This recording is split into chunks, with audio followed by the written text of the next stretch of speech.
जर तुम्हाला तोच पराठा खाऊ वाटत नसेल ना, तर असा मसाला पराठा बनवून खा. काय लागतो म्हणून सांगू, आहाहा! खरंच चवीला खूप भन्नाट लागतो आणि एकदा नक्की ट्राय करून पहा माझ्या पद्धतीने. तर इथे काय केलेलं आहे, एकदम मी तुम्हाला सिंपल वेनी सांगते. तर घरगुती लाल तिखट घेतलेलं आहे. त्यामध्ये आता टाकणार आहोत धने पावडर, हळद पावडर, त्याचबरोबर कांदा लसूण मसाला टाकलेला आहे आणि कस्तुरी मेथी टाकलेली आहे. चवीनुसार मीठ टाकून घ्यायचं आहे.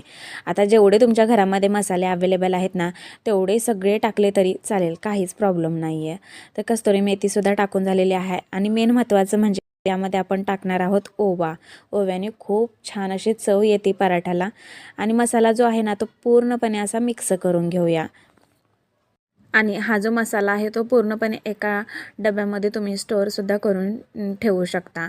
तर आता काय करायचं आहे, पिठाचा गोळा घ्यायचा आहे आणि आपण जे रोज चपाती लाटतो ना, अगदी सिंपल तशाच पद्धतीने चपाती लाटून घ्यायची आहे.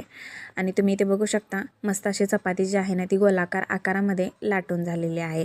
आता काय करूया मंडळी, या चपातीला तेल लावून घेऊया. जर तुम्हाला काहीतरी वेगळं खायची इच्छा झाली ना, तर हा पराठा ना नक्कीच बनवून पहा. दुपारच्या टायमामध्ये किंवा सकाळच्या ब्रेकफास्टला जरी बनवलं तरी चालतं. चपातीला पूर्णपणे तेल लावून झालेलं आहे. आता टाकूया जो आपण मसाला बनवून ठेवलेला आहे ना, तो मसाला पूर्ण चपातीवरती असा स्प्रेड करून घ्यायचा आहे. यानंतर चपाती जी आहे ना, ती एका साईडने अशी कापून घ्या. मी व्हिडिओ दाखवल्याप्रमाणे सेम फॉलो करा. त्यानंतर चपातीच्या थोड्याफार अशा घड्या घालून घ्या त्रिकोणी आकारामध्ये आणि परत एकदा असा लच्छा पराठा जसा करतो ना आपण, सेम त्याच प्रकारे ही जी चपातीचा हुंडा आहे ना, ती अशी फोल्ड करून घ्या आणि लाटून घ्या. आणि हा जो पराठा आहे ना, तो लाटून घेऊया. एकदम हलक्या हाताने लाटून घ्यायचा आहे. दोन्ही बाजूनी हा जो पराठा आहे ना, तो दोन्ही बाजूने आपल्याला लाटून घ्यायचा आहे. हवी तर तुम्ही या पराठ्यावरती काळी तीळ जी असते ना, ती टाकली तरी ह्याची चवसुद्धा आणखीन वाढेल. तर इथे माझ्याकडे नव्हती म्हणून मी इथे वापरलेली नाही आहे. जर तुमच्याकडे असेल तर नक्कीच वापरा. खूप छान चव लागेल ह्याची. आणि इथे एकीकडे तवासुद्धा गरम झालेला होता. तर इथे मी तेल वापरलेलं आहे. तुम्ही हवं तर बटर किंवा तूपसुद्धा लावून हा जो पराठा आहे तो भाजून घेऊ शकता. अगदी दोन्ही बाजूने प्रेस करून खूप छान असा खरपूस भाजून घ्यायचा आहे हा पराठा.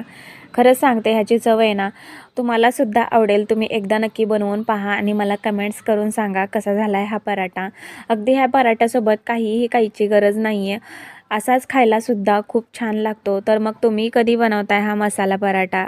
बघूनच खावासा वाटतो ना, तर मग आजच बनवा. दोन्ही बाजूने छान असा भाजूनसुद्धा झालेला आहे. तर आता हा जो पराठा आहे ना, तो काढून घेऊया.